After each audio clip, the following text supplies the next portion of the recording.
Okay, my name is Matt Sparazza. I'm Father Sam Kachuba. This is The Tangent. Yes. Matt, we have a special guest today. We certainly do. We haven't had a guest in a while, actually. That's true. Think about it. That's true. But, I'm grateful, Tess, that you're the one who's joining us as our first guest in a while, because today we're going to talk about George Cardinal Pell. And, we can pitch the book right away. So I have mine. I don't have the jacket on mine. Thank I know you. that you've got the jacket on yours. So if Fortunately, you would I like have to... Matt, and Yes, that's exactly. him. That's what he looked like. Yes, certainly. Very good image. A towering figure in the church and a towering figure physically. Absolutely. All 6'4" of him. All 6'4". I love it. But George Cardinal Pell, his life is amazing. But before we jump into him, I just want to introduce our audience to you. So, Tess Livingstone, you're a veteran Australian journalist.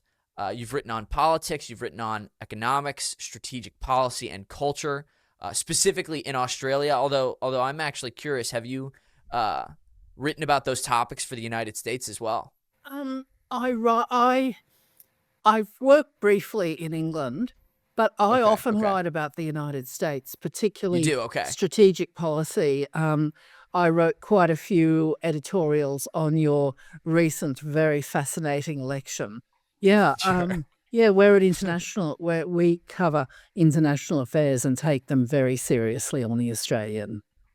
Right. And so you've written editorials for The Australian, for the Weekend Australian, and you were formerly the chief of staff and op-ed editor and education editor for the Courier. That's right. Mail. Yeah, that's the regional And so paper you of are Australia. a veteran journalist, to say the least. I'm You getting are old. well accomplished. Yes. That's, to be clear, that is not what I said. Experience matters. Experienced, right. Yeah. You're wise. I don't know about I think that. we can call her an expert witness. Yes, I think that's what that exactly, means. You're an exactly. expert Well, I witness. knew him well And- for 25 years. Yes, and that's what I was going to say, and perhaps most importantly, a personal friend of Yes. George Cardinal Pell. And so I would be before we jump into his time in Rome and his spirituality and his relationship with the last three popes. I would love to just learn a little bit more about George Cardinal Pell. So could you give us just an introduction to him as, in his youth and how he learned his vocation and et cetera? Look, George Cardinal Pell would be the first to say that he had an ordinary, very happy Australian childhood. He grew up in the regional city of Ballarat in Victoria, about 60 miles northwest of Melbourne. And he went to St. Patrick's Christian Brothers School. He loved sport, which Australian kids tend to do. He grew up in a pretty happy home. It was a mixed marriage. Mum was a devout Catholic. Dad was a non-practicing Anglican, which was pretty common in Australia, and it's the same as my background, actually. And he wasn't a particularly pious lad, though he went to Mass. The family went to Mass. They said the rosary. It was just part of life. People picked up the faith in those days almost by osmosis. That's a term that he used. And at school, he was a good scholar. At school, didn't have any problems, a very keen reader. And he was given a professional football contract halfway through his year 12. So a very bright, big, glittering future beckoned for the young George Pell. Now, for our American audience, we're talking about Australian rules football, right? Not soccer. Yeah, that's right. Not- Australian football. That's right. Yeah. So Cardinal Pell didn't almost play for the New York Giants. Got it. Okay. Right. And I studied with some Australian guys when I was in seminary, and learning the ins and outs of some of the Australian games was a fascinating thing. It would have been. Having Where was that seminary, Father? I was at the North American College, so I The studied NAC, with a lot of yeah. Australian guys have gone through the NAC and loved it. And so you know Yeah. all about Melbourne Cup Day in November and Anzac Day and some of our other cultural icons. Absolutely, yeah. Got to hear all about that. I was introduced to Vegemite also, and Quite widely. decided to Yes. yeah, and decided never to go back to it ever again. I think once was enough. One introduction was all I Yeah. needed. Vegemite is not for the American palate, I don't think. But No. The uh, Brits have something similar called Marmite, but it's not as good. Yeah. yeah, I don't know yeah, what is Vegemite? How do we describe It's some that? sort of yeast extract, I think, and people put it on Yeah. toast if they feel like something a bit more savory than honey or jam. What you call jelly, I think. Okay. Well, in addition to being introduced to the Australian sporting arena, it was also through these Australian guys that I was introduced to Cardinal Pell. Not on a personal level. I never got to meet him in person. I saw him from a distance once, Yeah. and I was very impressed by what I saw. But the very real affection that they had for him was Oh, evident. he That they did a really lot held to him in high encourage. regard. He encouraged vocations, Father, very strongly, and Yeah. they felt they had a strong leader in their corner. Yeah, he moved Australian students in Rome largely from propaganda fide into the NAC, and a lot of young Australians went through there. He was very impressed with the college. Yeah. Well, he was always a welcome guest, I can tell you that. Now, he goes from this very good scholar, good student, professional football contract on the table for him, but instead he chooses to become a priest. Tell us a little bit about his journey to the Yeah, priesthood. well, look, it was a pretty short journey to the priesthood, Father. Unlike many young men who feel a calling to be priests, he didn't in his earlier years or in the earlier years of secondary school. He didn't really feel that calling until about halfway through year 12, his final year at school. And that's when it worried him a bit. He wasn't keen. He went and spoke to one of his teachers about it, and he told me he'd have been very happy if the teacher had said, look, that's not for you. You're not suited to it. Go and play your football, son, or go to university and study law or do something else. But or maybe become a journalist. He was very keen always on writing, but no, the teacher thought it was a very authentic call, and so he decided in typical Australian style, I'll have a go. So when he left school at the end of year 12, which would have been around November 1959, and he started at the seminary in March 1960. So he decided to have a go, and he stuck, and he realized pretty quickly he'd found the right path in life. Huh. Yeah. Okay. So he finds his way into seminary, and quickly is going along with his studies. Ends up studying in Rome. Yes, At the Propaganda he Fide. did, yes. And then what happens? Well, some of the future characteristics of the Bishop George Pell became started to show quite early. At Propaganda Fide, he did well academically. He was also played basketball for the college. He loved doing that. And he edited the college magazine along with a priest from New Zealand. And at the time he was there, he did a cover devoted to the two great Johns of the age, John F. Kennedy and Pope John the 23rd, and looking to the future. So he had a pretty distinguished career at Propaganda. He came 5th or 6th in the licentiate in his year. And then after he finished at Propaganda, he went to Oxford University to pursue a doctorate in church history. And again, the same thing in Oxford.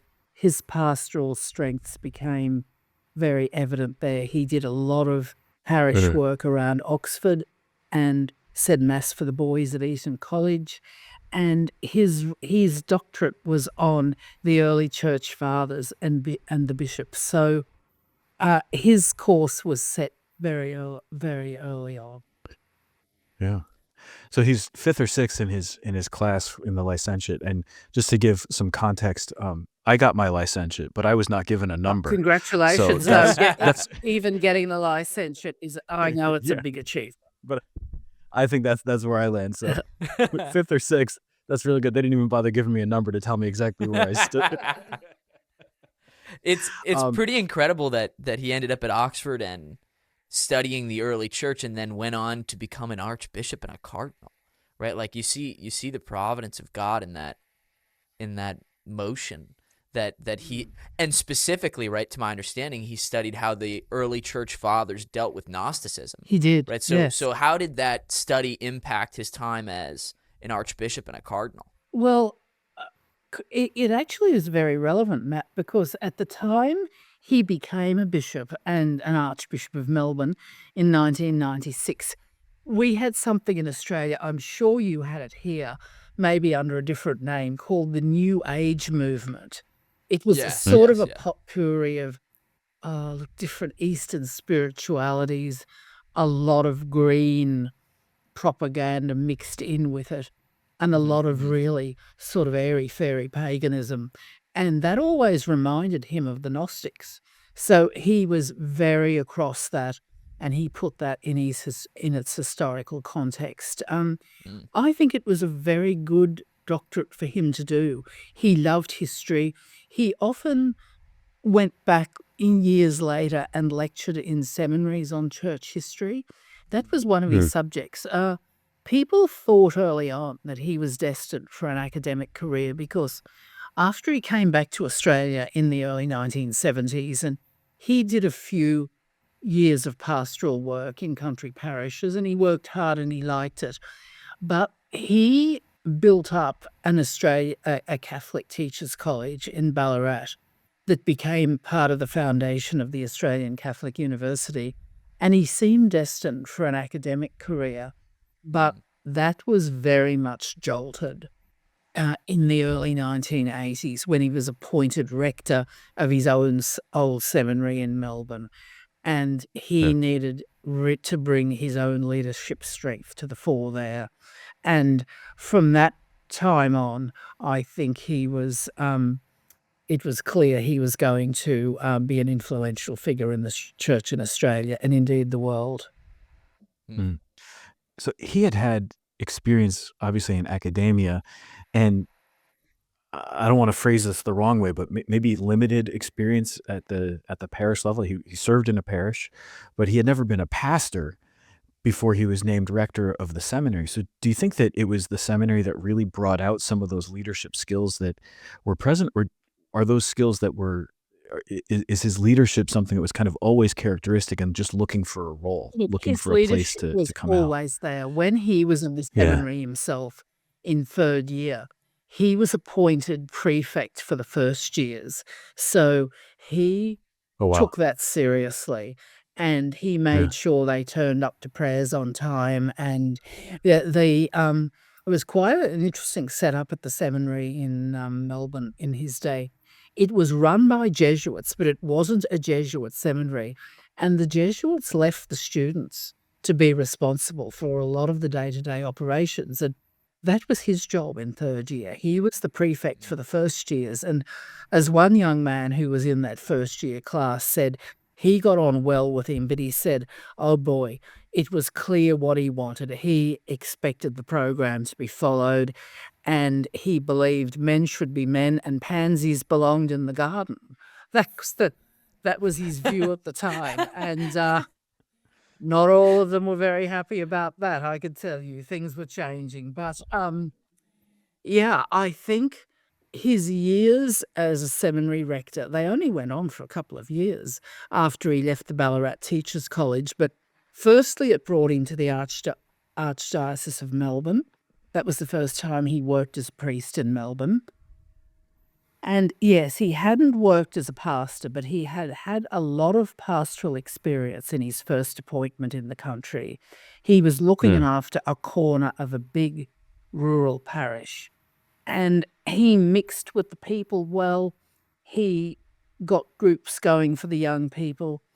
He was always very pastoral hearted. That showed, of course, when he Hmm. was at Oxford too. And then when he was pastoral when he was running the Ballarat Teachers College too. You know, he put on several weekday masses for the students. He was very accessible to them.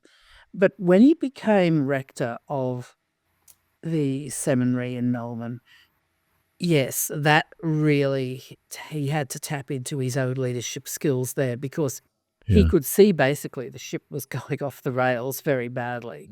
Mm. As he said at the time, when I was a seminarian, we had night prayer and lights out. With this lot, he said, it's light prayer and then nights out on the towel. He wasn't very impressed. And he Yeah. issued a memo called A Few Small Changes that went up on the wall. And a lot of the students were very, very argumentative about that. By the 1980s, they were a pretty assertive, far more assertive group than his cohort he'd been going through.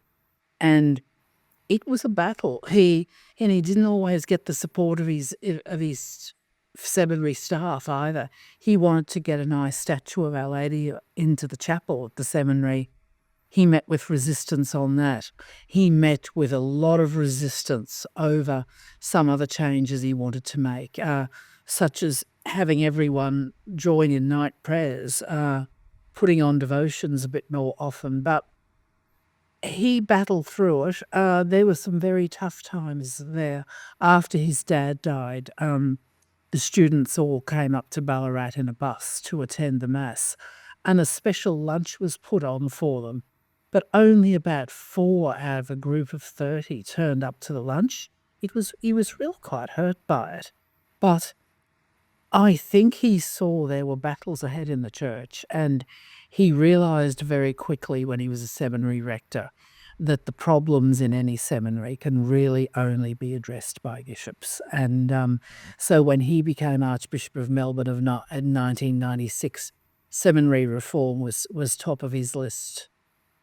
Hmm. One of the things that struck me in that memo of the few small changes was that daily mass was expected of the seminarians, and that there would be a communal mass that they would all go to.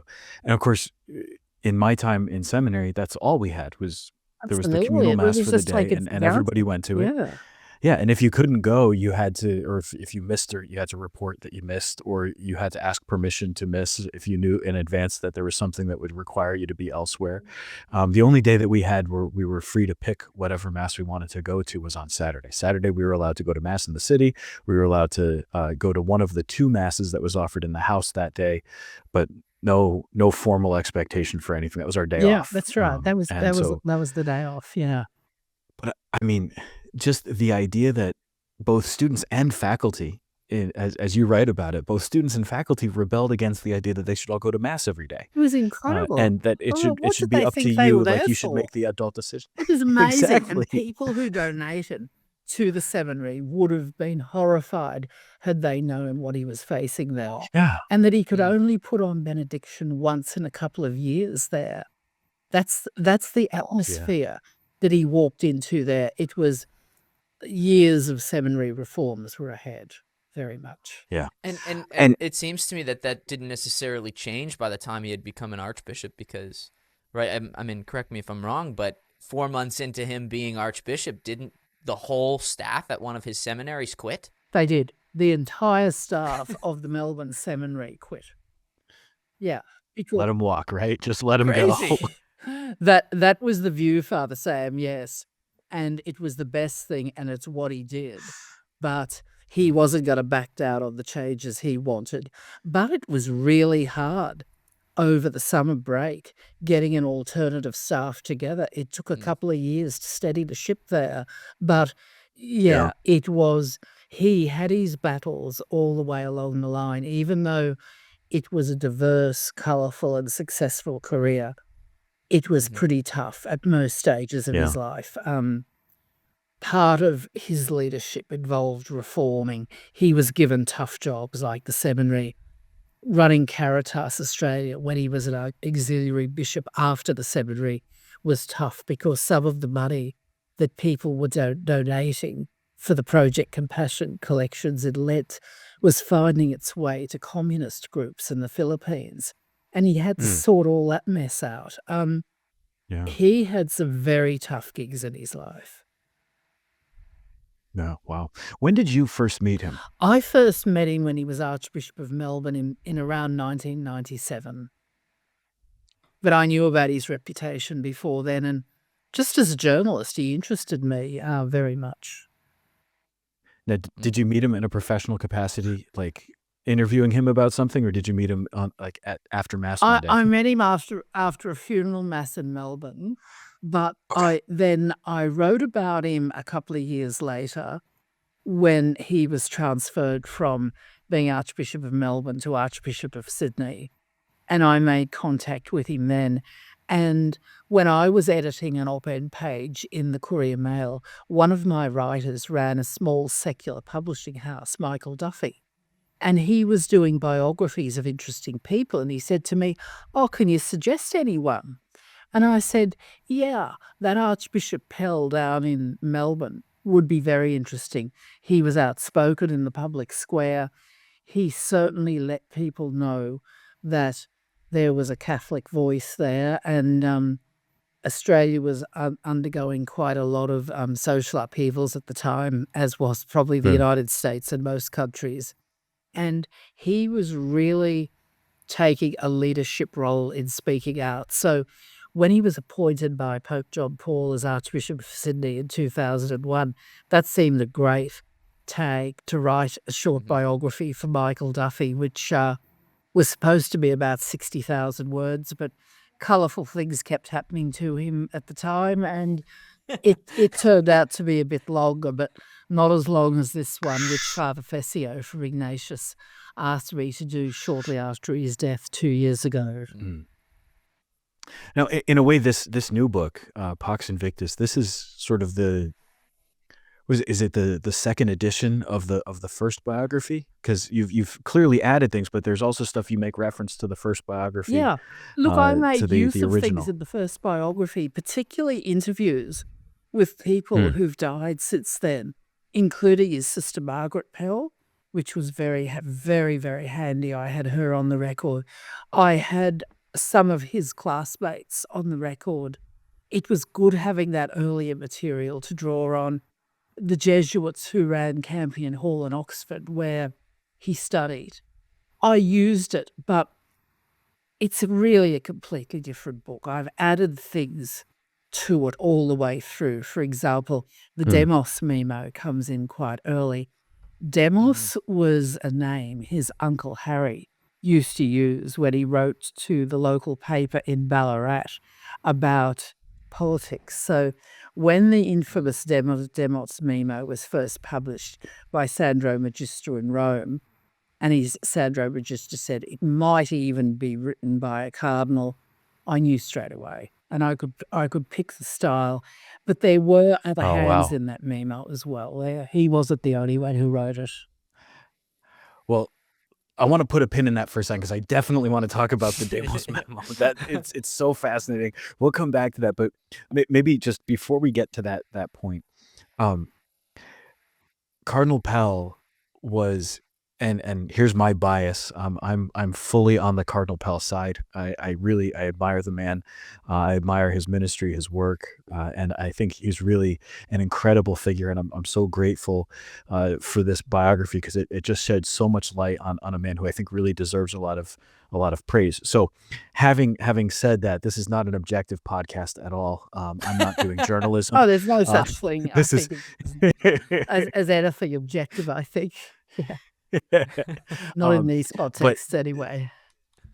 Tell us, I mean, from seminary rector to archbishop, to cardinal in Sydney, Australia, then working in Rome, Cardinal George Pell is not a figure without controversy and without some that's an challenges. understatement, Father.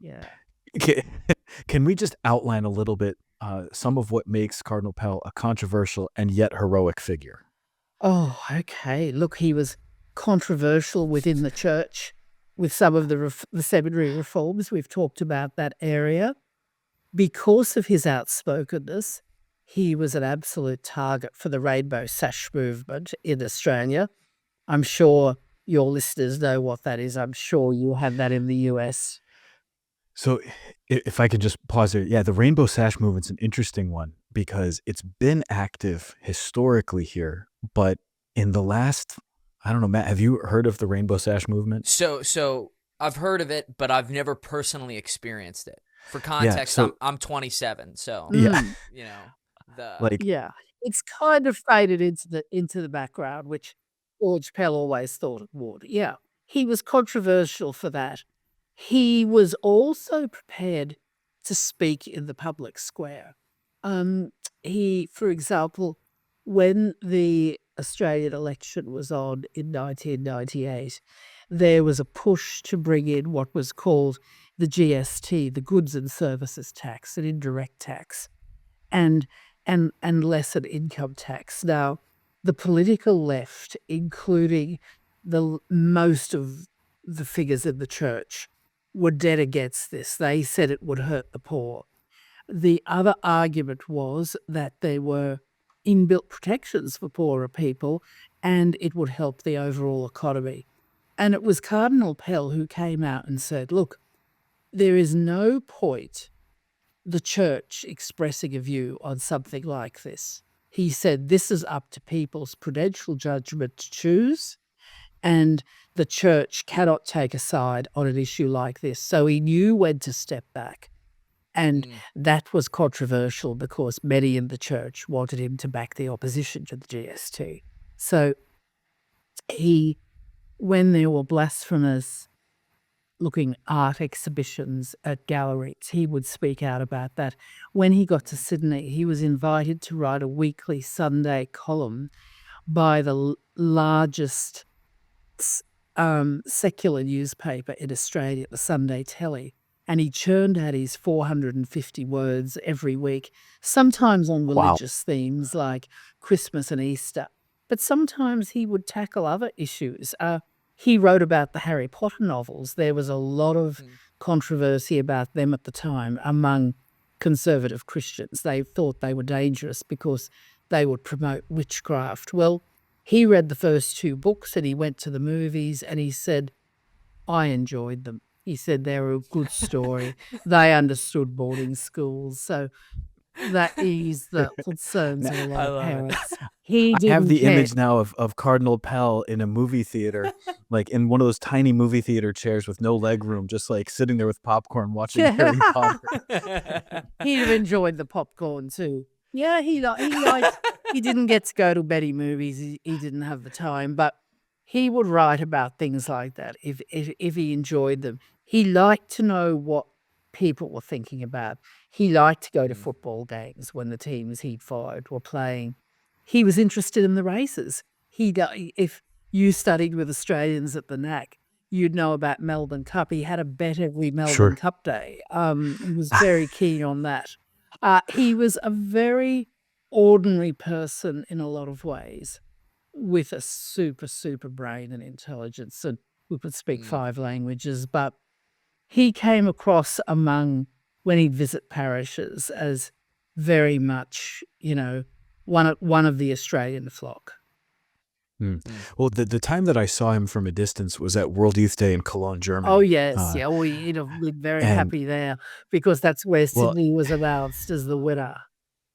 exactly. And I think it was before Sydney was announced, but I think he must have known. He was with there was a big group of Australian pilgrims, and the group that I was with was like nearby. And I heard this murmur go through this crowd of Australians, and you started hearing the Cardinals coming. Yeah. And then I turned, and there's this flock of Australian teenagers like running over to this very tall man, and they were just so excited to go and see him and to talk to him. And he just struck me as so He friendly was and so friendly. ordinary He got with on them with young that people very well. yeah, and you could tell that this man is having an impact, but you don't have that kind of an impact if uh, you don't understand ordinary things and the things that people care about. It was very evident that he understood He them and did. understood them He very, very encouraged well. them and he understood a lot of their problems. He was Yeah. kind-hearted. He encouraged them. And he was kind-hearted to people around him too. When he lived in Rome in his final years, he made a couple of street friends, people who used to sleep rough in the area. And there was one fellow in particular, he'd say, oh, I give him a few bob every now and then. In fact, he was pretty generous to him. And wonderfully, since he's died, one of his other priest friends in Rome has continued supporting that chap. Mm. He was, Nice. he was very pastoral, and he was very much there for people, and that sort of showed in his spirituality too. He was he was fairly mainstream. He told me at one stage he mainly directed his prayers to our Lord rather than asking any particular saints to intercede. In times of trouble in his life, such as the false accusations he faced, he said a daily rosary. His spirituality was very much what it had been in childhood.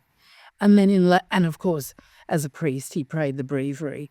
And then in very much his later years in Rome, he also developed a little bit more of a rapport with the traditional Latin Mass as well, because one of his staff used to say it sometimes, and he would attend it. And he would go to Evensong at some of the churches in Rome of an afternoon. So, yeah, it was a straightforward spirituality, which was the sort that most people, if they made the effort, could practice. I take that as a sign of great hope, I because know what you mean, yes. because he's, I mean, clearly he's an extraordinary person, right? And he seems like so there's this balance of being accomplished and being holy. Yes. You know, and sometimes people sacrifice being holy for being accomplished, but of course you don't have to sacrifice being holy to be accomplished, right?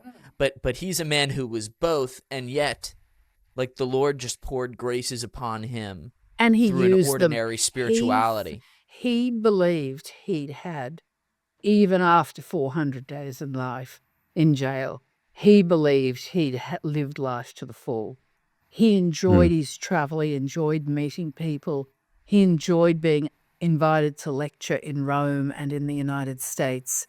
And he believed he really owed Christ a lot because of the blessings that had been bestowed on him. And yeah, he wasn't asking impossible things of people, just that they go to Mass on a Sunday, and he wanted them to know, most of all, that God loved them. He was very keen that people establish an individual relationship with God. He encouraged groups that had their own brands of spirituality if they were doing well.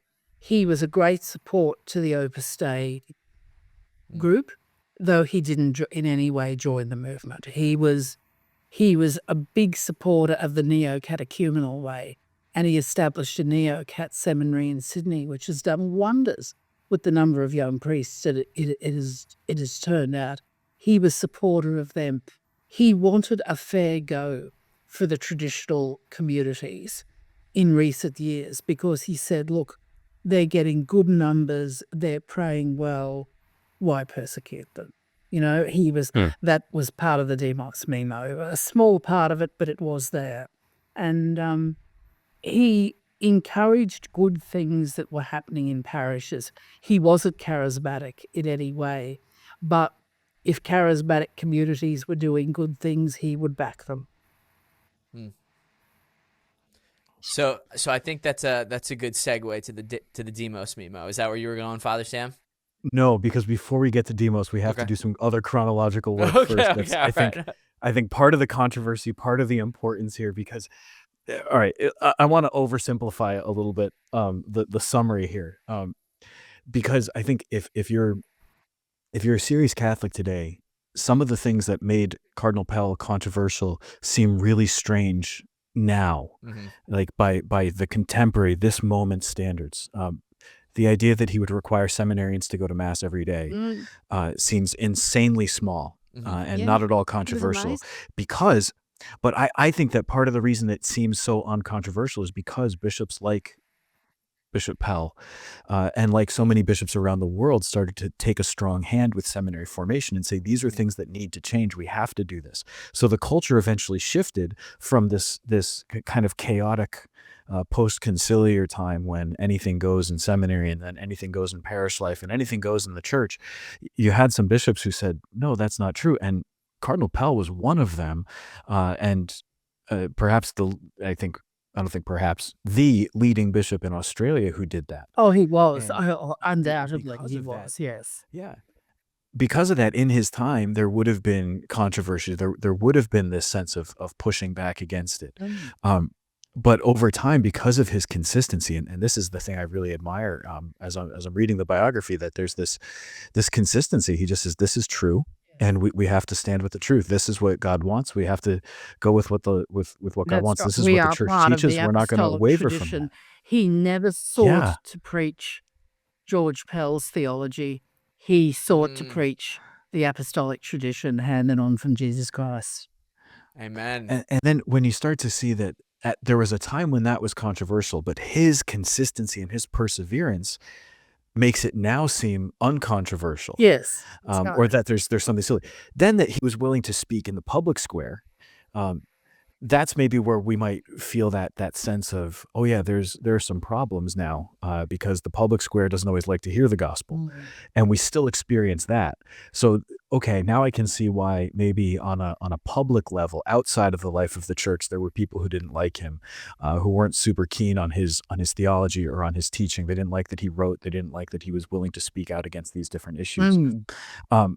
But then he goes to Rome. He works in the Secretariat for the economy, and then he's accused back in Australia. Now, this is not the first time he was accused of sexual misconduct, and so can we talk a little bit about those accusations, and then eventually to his trial and his conviction and his time in prison, because I think these are really important notions for us to tackle today. Yes, they are, Father, and it was a very, very difficult chapter in his life. It emerged during his trial that the police force in the state of Victoria, which is the state he came from, started in 2013. That was before Pope Francis appointed him to Rome. They began what was known as Operation Tethering, which was really there were no complaints about him at all. They decided, though, let's have a look around and see if there's any complaints we can find about this George Pell. It's extraordinary. It really was extraordinary. Eventually, a whole grab bag of charges emerged, and most of those were knocked out in the lower courts. And then the one that went to trial was an extraordinary claim by a young man who used to be in the choir at St. Patrick's Cathedral, that Archbishop Pell abused him in 1996 and one of his fellow choir boys in the sacristy after Mass on a Sunday morning. And this was when people were coming and going from the sacristy, putting away the candles. People were coming in to see the priest. It was very early on in his time as Archbishop of Melbourne, because the cathedral had been closed for renovations. So it would have been the allegation applied towards the end of 1996. And then there was a fifth charge that was just unbelievable, that weeks later, in his full regalia, that Archbishop Pell walking down the corridor of the cathedral in front of people after Mass, it must have been raining or something, that the procession wasn't outside, that he briefly grabbed this kid for a couple of seconds and let him go. That was the allegation, and anyone who's interested could see the interview the Cardinal did with Victoria Police in Victoria. It is still on YouTube. It is worth watching, and he explains why this is just an absolute absurd fantasy.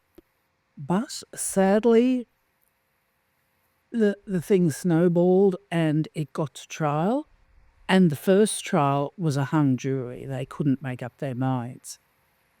And alarm bells started to ring for people then. Then there was a second trial and he was found guilty. So it was really serious, and he went to jail and he was there for about 400 days. His first appeal to the Victorian Court of Appeal failed 2-1. And then later when it got to the High Court, which is the Australian equivalent of the Supreme Court, he was exonerated 7-0. So this is the thing that I think is just so, it's tragic. It's so important to talk about. It's so important to highlight here.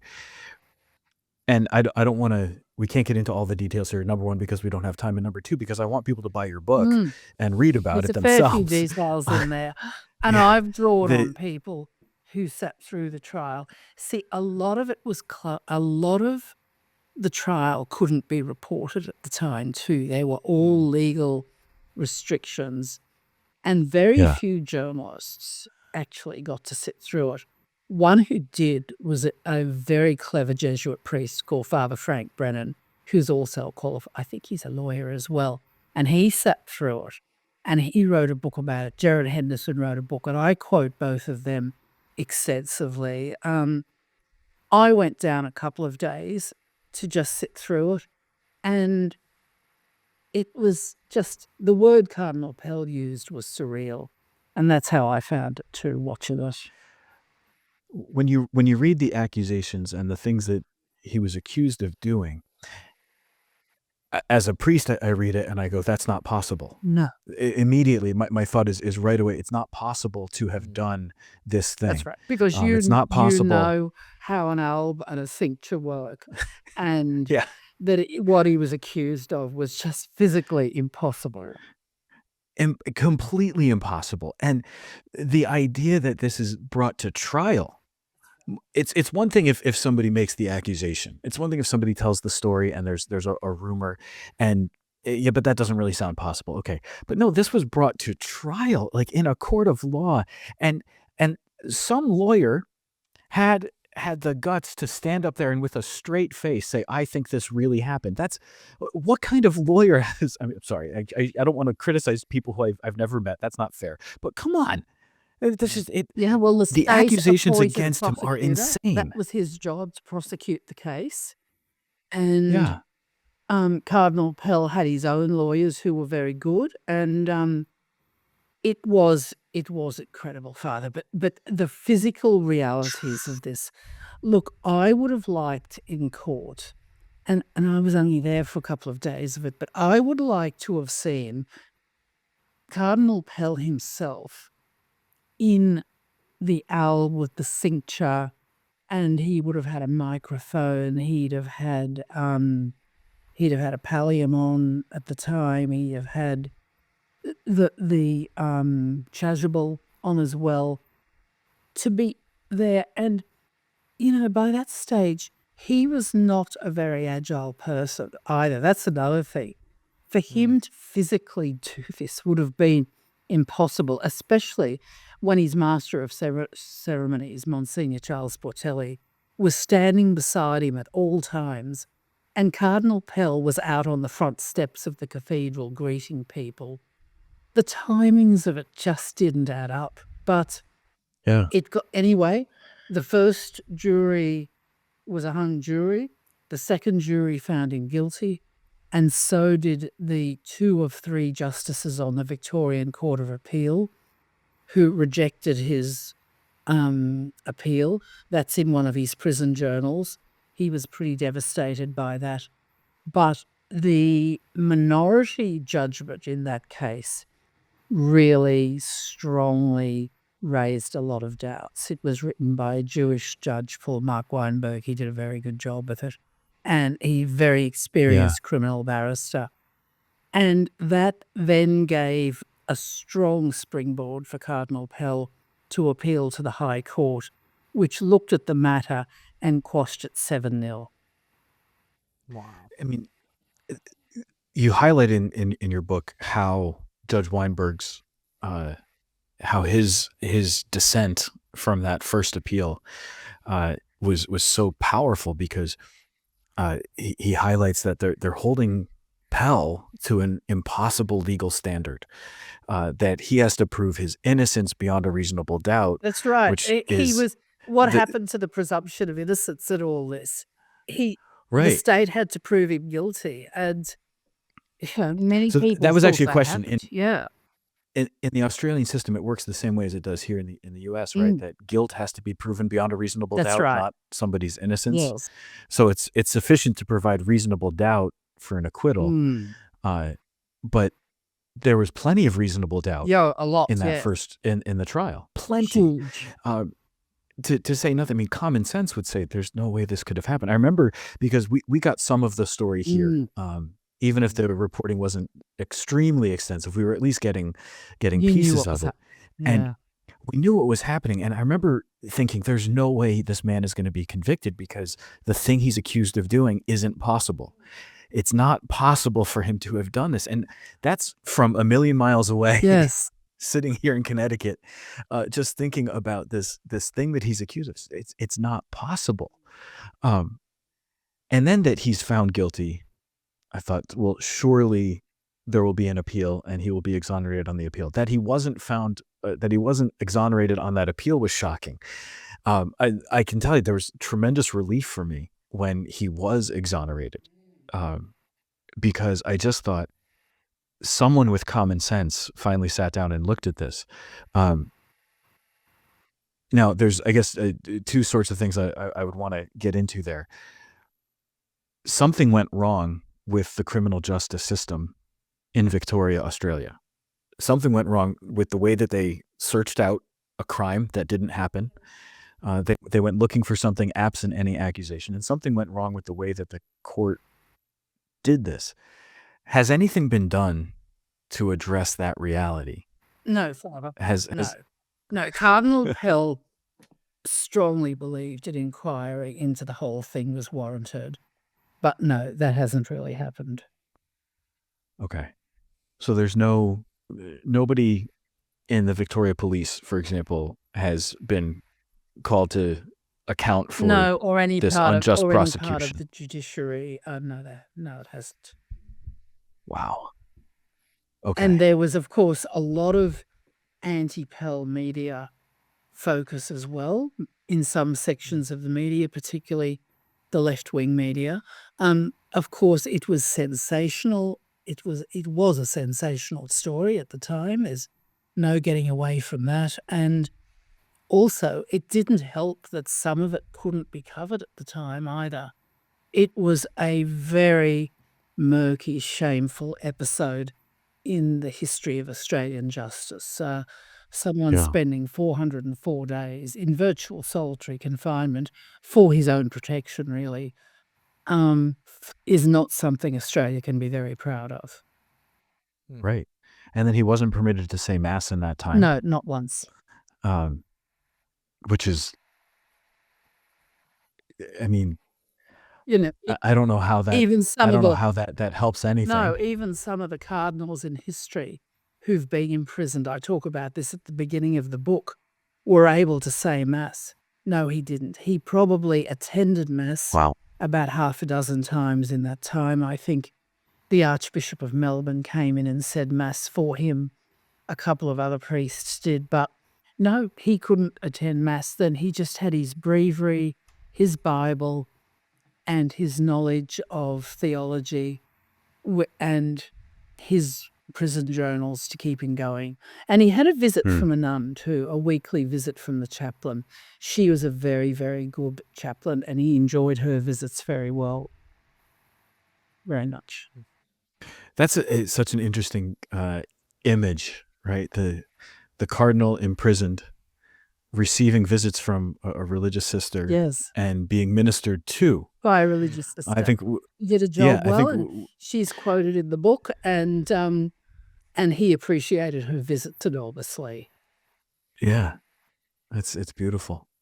All right, so he does all this. Now, the other piece of it that I think can escape notice is that as a cardinal resident in Rome, he could have simply stayed in Rome. He could have, he could have claimed And a he could have diplomatic claimed- immunity.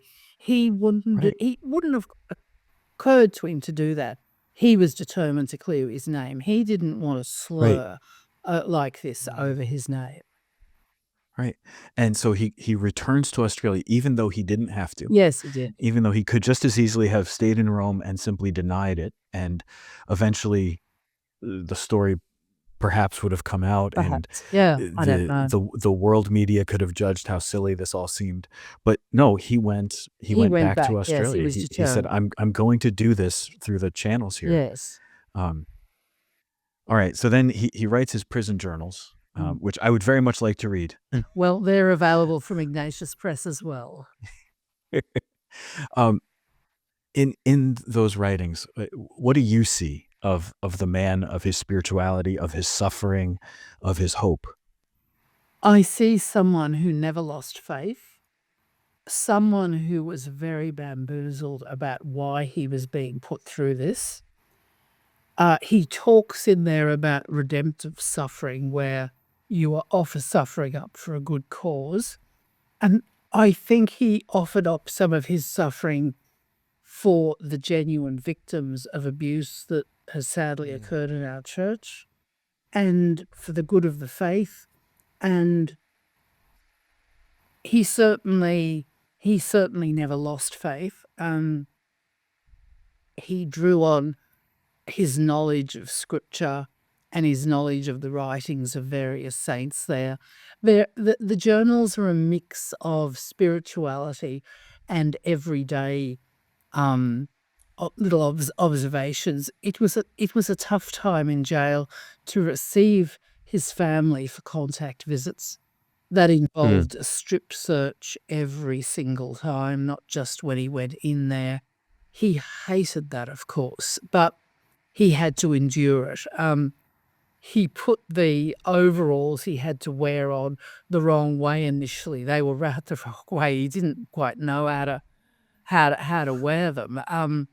But there's a mix in there, like he writes in one section about in future when he dies, he hopes to have no enemies. He wants to forgive everyone, and he looks forward to the mercy of God. And then he ends up there. Favorite Saturday lunch, it's a pie, and it's almost hot. So there's a lot of things there. He talks about how he liked to get jobs in the jail, like sweeping the yard outside so he could hear the birds sing and he could get some sunlight. He said what sustained him through it, apart from he had to watch his pennies because he had to pay for phone calls, he had to pay for newspapers, which he couldn't afford. He missed reading The Australian every day. I think he saved up and tried to get it at the weekend. He loved. He missed your columns. He missed the He missed reading your editorials. articles. He missed The Australian a lot. And he couldn't always get a copy when he had the money ready. He wasn't allowed to speak to me on the phone. Initially, he gave a list of 10 people who would be able, he could call. He had to give a list, and that list changed. Like, people would come on and off it. He wanted to keep in touch with a lot of people, like always his sister, always his brother, and then other various friends sort of drifted on and off that list, and that included me. But then I got a ring one day from one of his other friends to say, "Oh, Tess, look, Cardinal Pell's asked me to ring you and say he's not allowed to ring you and say he can't talk to you anymore, but they found out that you're a journalist, and for that reason he won't be allowed to speak to you or get on the phone, and you're not allowed to visit." So I thought, well, that's fairly blunt, and I thought, that's pretty outrageous discrimination. And I rang his lawyer about it, and I said, "Look, I think this is discrimination." And she said, "I do too." But I decided not to do anything about it. I didn't want to make his life any more difficult than it was. I got one letter from him, which I'll always treasure, that he signs off prisoner number, was it 2189762 or whatever it was. Wow. And he wrote a lot of letters when he was in jail, mainly to other inmates who contacted him. They heard he was in jail, and they used to write to him and pour out their stories, and he would write back and offer all sorts of advice. So he got letters from around the world. Like at Christmas, there would be 150 letters a day coming from places, remote Scottish islands he'd never heard of. People really got behind him and supported him, and they understood the people were pretty shocked at the injustice. It really did not show Australia in a good light. Yeah. I'm always glad that the injustice was clear globally, that people started to understand what the problem was. So when he's exonerated, when it's demonstrated, and when in a court of law it is said that these accusations are not true, he's this is an innocent man who's falsely accused. We're setting him free. Um, what I'm really fascinated by here is, and here comes Demos, right? Uh, he goes back to Rome and gets back to work. Now, in a different capacity. He's no longer prefect of the Secretariat for the Economy, where he had been working on Vatican financial reform, which is an ongoing slog, it seems to me. Yes. It seems Well, that it's they'll never. be But he, slogging away on that one for decades, I think, Farmer. yeah, it seems like now. All right, conspiracy. Ready for the conspiracy? Oh my gosh, I love it. So he's done all this work. Oh, we got to get into it, because I mean, this is where it's fun, all right? He's done all this work at reforming Vatican finances, and he's met with resistance at the Vatican. Just like when he demanded that seminarians go to mass on a daily That's right. basis And when he look, was it rector was of the fairly seminary. basic stuff, Father, what he was doing at the Vatican. Like one proposition he put to the Pope was that, look, far too much of Peter's pence, the collection, in his view, was being spent by the Vatican and not administration. And he said, look, why don't we bring in a system, a gradual reform system, that only 75% goes on Vatican expenses, which I think people giving that money in the pews would have been very, very surprised about that. Anyway, and then he said we need to reduce that administration to 50% and then 25%. Now, most of the senior cardinals in the Vatican wouldn't wear it, Father. They convinced the Pope not to go with that reform. It was as basic as that. There were hundreds of properties owned that no one had a proper list of them. They didn't know whether they were earning any rent or not. There was no proper list of the Vatican's priceless art collections. It was just astonishing what he found there. The money laundering through the Vatican back. So he certainly made enemies in the Vatican. There's no question in that job. So there was some question as he's making.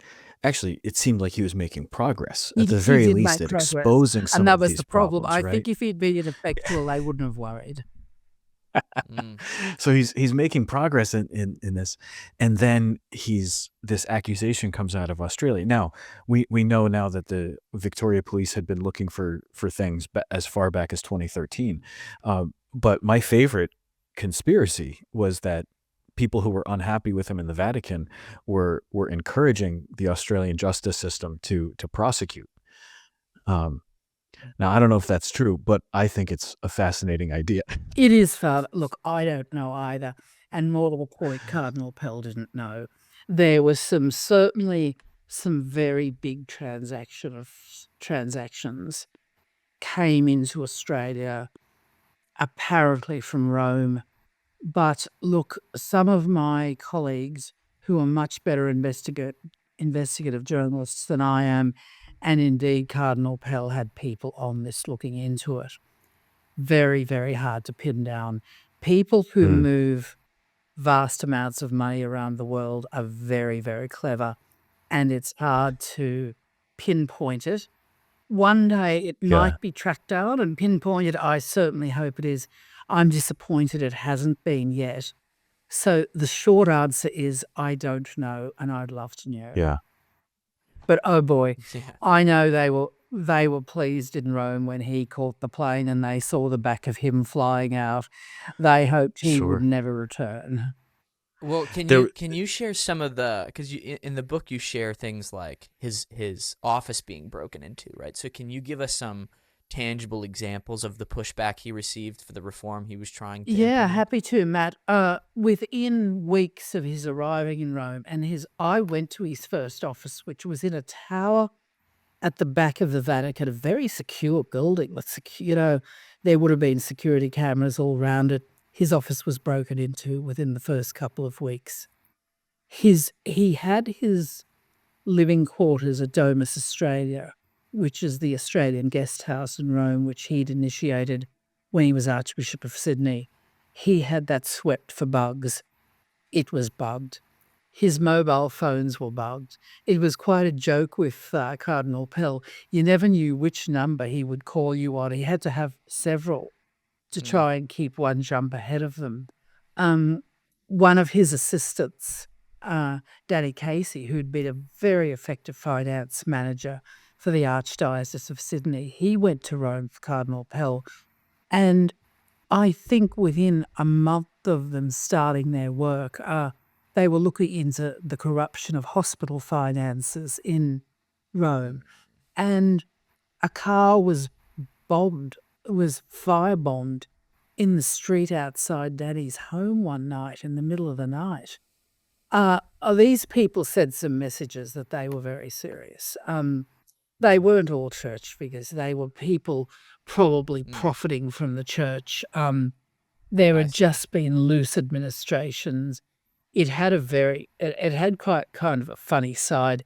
If you remember the Dan Brown novel that had, a Monsignor running around Europe with a briefcase full of banknotes, which George Pell had heartily condemned in his column in the Sunday Telegraph when it came out. He said it was a stupid ragtag of a book with silly claims like that.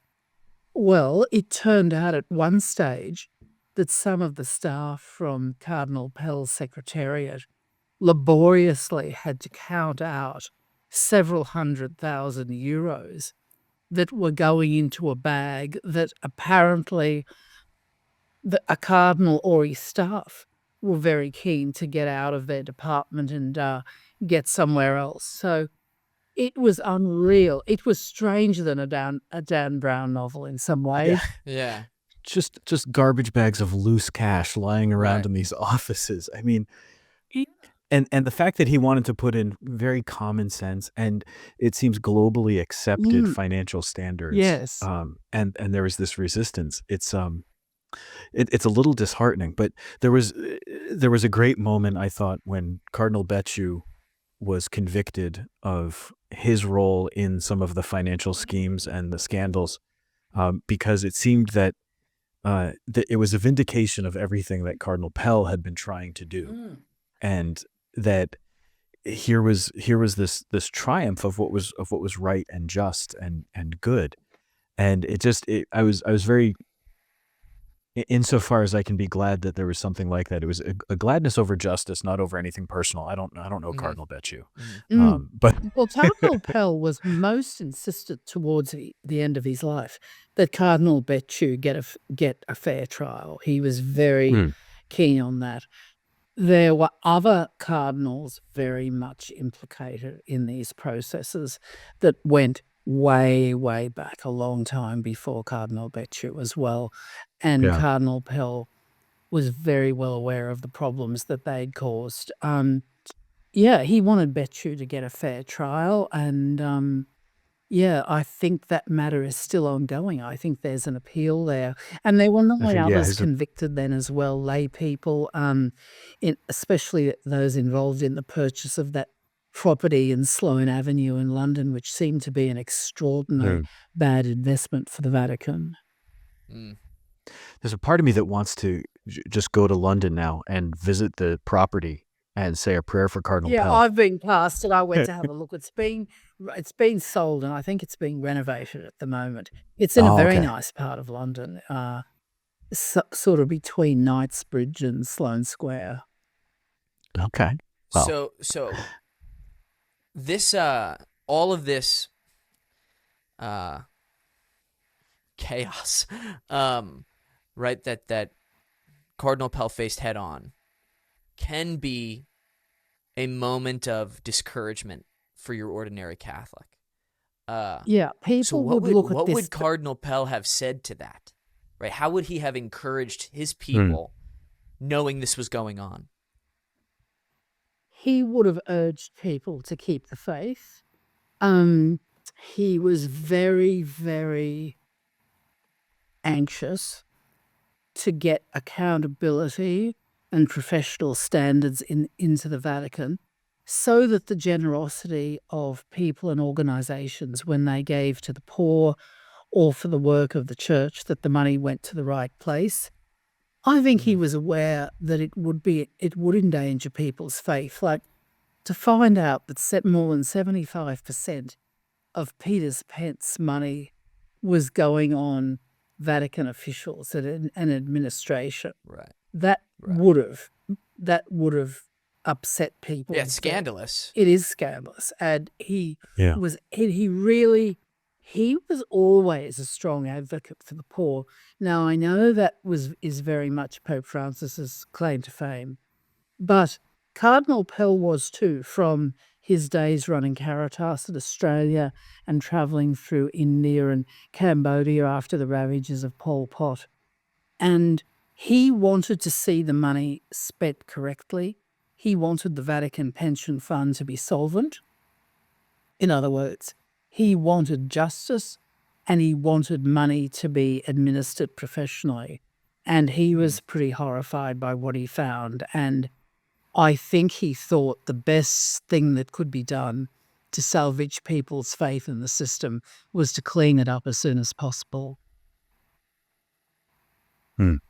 Yeah, I know when I was reading through this, something that I kind of found myself pondering was that the existence of, and I'm not trying to make such a strong claim on those who did wrong here, although maybe it's warranted, right? But Judas has never been a good enough reason to leave the church, right? Like, Judas is not a good enough reason to abandon Jesus. And further, there's always been Judas and Pilate in every age, right? I think that's Fulton Sheen that he would say human that. nature doesn't change. That's what's Right, so and rich so, about like, those Easter readings. And, you listen to the Passion of Christ and you think, how much has changed in 2,000 years. Right. And Judas was a bishop, right? Like, he was an apostle. So That's right. So it's not like you put on a particular colored cassock and all of a sudden you're free from sin, Like, No. like, it doesn't work that way. No, that's and right. So like, I appreciate I appreciate that he would have encouraged his people to keep the faith, but then also recognize that, like, the through way was cleaning it up. Yes. That it wasn't just letting it be, that he sought after justice that way. Like, no wonder he had enemies. Oh, yeah, he made a lot of enemies. Yes. Having done that work of striving to make those reforms that are necessary, he does all of this. He then is put on trial, wrongly convicted, accused of something he never did. He goes to jail. He sees it as an opportunity to offer penance for victims of sexual abuse at the hands of clergy. He sees it as an opportunity to pray for the church, to be a witness. And then he's vindicated. Many people would say, I've done my bit. I'm done. I'm going to retire to a quiet life. I'm just going to stay here close to where my family is here in Australia. And I'm just going to retire from public view. I just had 400 days of solitary confinement in my, what did he call it? His state-sponsored retreat or something. Yes. Yes, he used to talk about a state-sponsored retreat on Her Majesty's expenses. Yes. That's what it was. Oh my gosh. He could just as easily have said, all right, I'm done. But he chooses to return to Rome, where he, albeit without a particular office, continues in his role and his ministry as a cardinal, to work towards church reform. He could have said, I've done my part and it's now time for me to step back, but he doesn't. He goes back to Rome, where he sort of gets right back into the fray, and this is where we can get to the Demos memo. Absolutely, Father. Well, look, before that, he went back to Sydney to live. He had a house near the seminary, and he was going to retire there, and he was a great gardener. He planted roses. The roses he planted years ago, more than 10 years ago now, still flourish on the balcony of the presbytery at St. Mary's Cathedral. And he planted some more roses in his house near the seminary. And his family David Pell, his brother, said at his funeral, they said to George, look, if you want to go back to Rome and live a lot of your life there, we understand. They knew his real nature. He was still intensely interested in the church. He wanted to influence the next conclave. He had very big concerns about what was going on in the church, some of which surfaced in the Demos memo, which was really interesting. And he went back. Yes, he went back to Rome. He'd hoped to maybe have more involvement in some of the court proceedings, financial court proceedings, than proved to be the case. But he went back to his flat in Rome. He got a great welcome from Pope Francis and a Swiss Guard of Honour, Swiss Guards lined up for him, which they usually only did for visiting heads of state. And he settled back into life in Rome, and he mixed with his cardinal friends there, and his prayer life deepened. He took a lot of time to go to evensong and to go to masses around Rome, and he said mass, of course, in his lovely apartment every day. And he was quite busy behind the scenes writing about firstly, writing the Demos memo with a bit of assistance from others, marshalling his thoughts for that. And then he wrote a very controversial piece for the Spectator magazine. He was very much against the synod on synodality. He sort of said it was a potpourri of ideas, and I think he thought it was a pretty pointless exercise and that more serious things needed to be addressed. And his thoughts turned to the next pontificate too, which he saw as absolutely crucial, because he knew he'd be too old to vote, but he could have played an influential role in the discussions behind the scenes. Can you summarize for us the memo and what was being said there? Okay, Because I'll open the book, Father. I've got it here ready. Okay, now he talks here. Well, he starts off the memo and he goes through basically serious concerns. He talks about the German synod speaks on homosexuality, women priests, and communion for the divorced, and the papacy is silent. His big criticism was in this memo, I think the most serious, was the silence in not upholding the apostolic tradition. He speaks here about Cardinal Hollerich, the Archbishop of Luxembourg, rejects Christian teaching on sexuality. The papacy is silent. The Congregation for the Doctrine of the Faith is silent.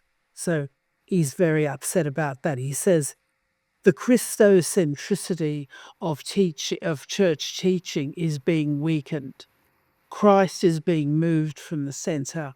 Sometimes Rome even seems to be confused about the importance of strict monotheism, hinting at some wider concepts of divinity, not quite pantheism, but like an Hindu pantheism variant.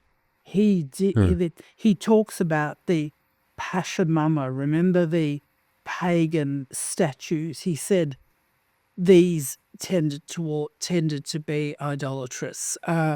He talks about the legacy of John Paul II being dismantled, such as the JP2 Institutes for Marriage and the Family.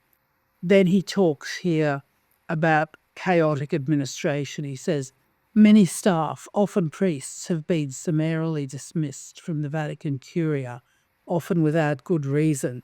Phone tapping is regularly practiced. Doesn't present a very edifying picture of how the place is being run. He says the financial situation of the Vatican is grave.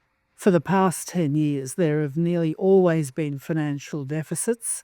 For the last 3 years, these have been around 35 million euros annually. The problems, as he points out here very fairly, predate Pope Francis and Pope Benedict. So this is long-running and entrenched. The Vatican is facing a huge deficit in its pension fund. And then he goes on from there. He's concerned about the situation of traditionalist Catholics, and he says their situation needs to be clarified and regularized. One of the things he'd accepted to do before he died was to say the Mass at Chartres Cathedral at the end of the traditional pilgrimage, and he died before he could do that. He just wanted to give them a fairer go. He was upset about how silent the Vatican had become in the morning. Like you'd remember from your days in Rome, Father, if you'd go in there, there would be priests at most of those side altars offering Mass in the morning. It was quite powerful.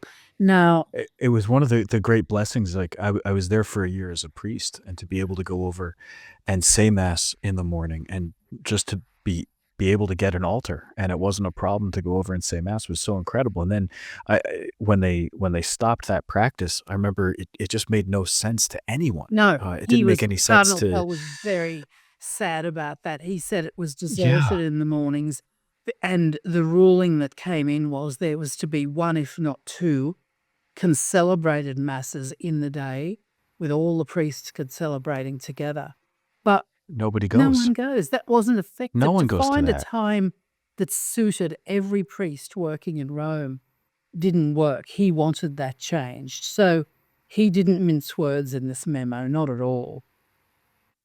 What's interesting to me is that he's not afraid to tackle present day issues, the issues that are affecting the church right now in this pontificate, but he's also not afraid to point out those things that are much deeper and that have been going on for a very long time. So he's, in this way, I would say that the memo doesn't seem to me to be specifically contrary to Pope Francis. No, he talks but about rather- other things. It goes back, like he points out that the financial problems easily predate Pope Francis and Pope Benedict. He was a tremendous admirer of John Paul II. When he was a seminarian, he met Paul VI, who gave him a statue that he kept for life of John the Baptist.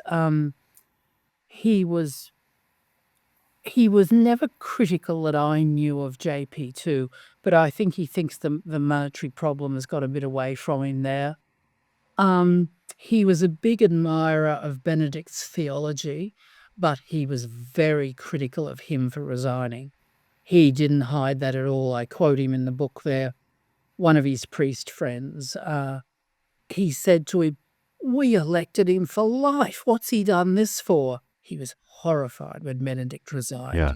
So I think he would admire Francis for persevering, into older age with some health problems, as indeed, even though he was a Republican, he admired the Queen of England for staying on the throne very much. And here we might just need to clarify, Republican doesn't mean the American Republican Party. No. Republican has to do with Australia becoming an independent republic and cutting ties with the monarchy. That was his view. In latter years... Which is very American. We also like cutting ties with the monarchy. Yeah, that's right. Though Americans are fascinated by the monarchy, I've noticed. But yes, that's true. in latter years, I think he came to the view a bit that the current system of government in Australia, a constitutional monarchy, has brought a lot of stability.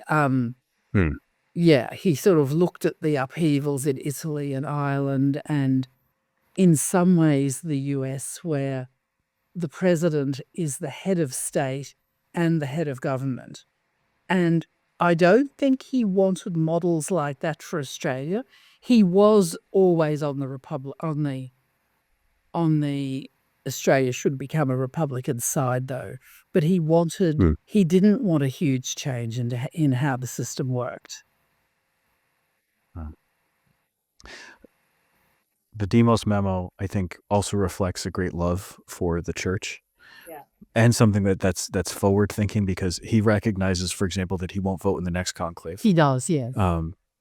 And also, it would seem he recognizes that this is something that's going to be a long-term project for the church. And so in some ways, it may not even be the next papacy that answers all of these Oh, not all challenges. The of it, next no. pope He makes will sense. begin the process. Yeah, exactly.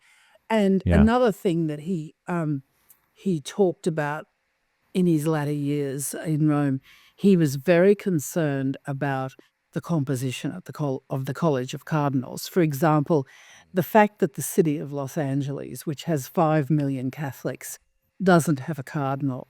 The fact there's no cardinal in Paris. He said, I think at the time, he was dismayed that cities such as Venice, which had produced 3 20th century popes, Pius X, John the 23rd, and John Paul I, didn't have a cardinal. And yet there were cardinals being appointed from very obscure little places with just a few thousand Catholics. Look, he didn't mind that so much, but he was concerned that the big cities were missing out. It saddened him that his successor as Archbishop of Sydney, Archbishop Anthony Fisher, who's certainly worthy of the honour, that he hadn't been made a cardinal. Australia for a long time had no voting cardinal. One has been appointed recently and he's quite a good man, but he's from the Ukrainian Greek Catholic Church, which is a small group in Australia, but he seems to be a very good man. But Cardinal Pell thought that the head of the church in Ukraine should be a cardinal. He had a This is the crazy thing. You have a cardinal in Australia who's a Ukrainian Catholic, but the major archbishop of the Ukrainian Catholic Church, the head of the Ukrainian church, is not a that's cardinal. right, So Archbishop you have the Shevchuk, head yeah. of the church.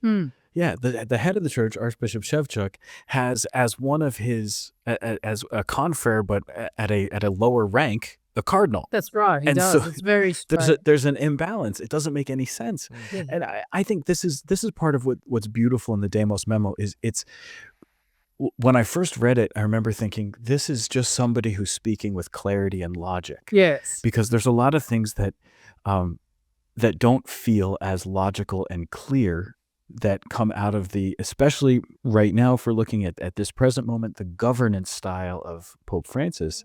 There's so often things that just don't feel clear or logical. And the memo is pointing out some of those deficiencies in logic. It made me feel like maybe I'm not crazy. Absolutely. Maybe. A strong maybe there. I still might be crazy, but maybe it's not for that reason, right? Yeah. And he also, Matt, what do you think? Look, I think he also was very concerned that the cardinals very rarely got to meet, even when they would have a consistory during the pontificate. There would be very few formal meetings of all the cardinals, and something like they haven't been called together to meet in a consistory to have a formal meeting in like 7 years. That's right. And it's crazy. Cardinal Pell was worried, and I've heard other cardinals say this too, including Cardinal Raymond Burke, that they don't know each other, which makes it hard to elect one of them. And, you know, people think that all these cardinals from the third world might be radical, or I'm not so sure they will. I think the churches in the developing world tend to be fairly traditional. But it would be good if they got to know each other, you know? So that was something that worried Cardinal Pell a lot. And it's really why he wouldn't leave Rome to have that operation on his hip replacement, because he didn't want to be out of Rome if another conclave had to happen. He wanted to be there to address the cardinals going into it. Another thing, after the Demos memo, you probably heard, he wrote an article under his own name that was published by The Spectator in London, and he talked about the Synod of Synodality, which he describes as a toxic nightmare, despite the expressed good intentions. And he says, the people of God need new strategies, not quarrels and clashes, but dialogue, where the distinction between believers and unbelievers is rejected. So he was very concerned about this whole direction of synodality. I don't think he thought much good could come from it. Yeah. in so many ways, this is like the closing chapter of his life. It is, because Um, he died shortly after. I think that Spectator article came out about the week he died. He was very keen to yeah, get that into the press because he had a very good priest friend in London. He said, "You keep on top of that and make sure it gets in." So, yeah, it was it was still quite a shock when he died, despite his conditions. yeah.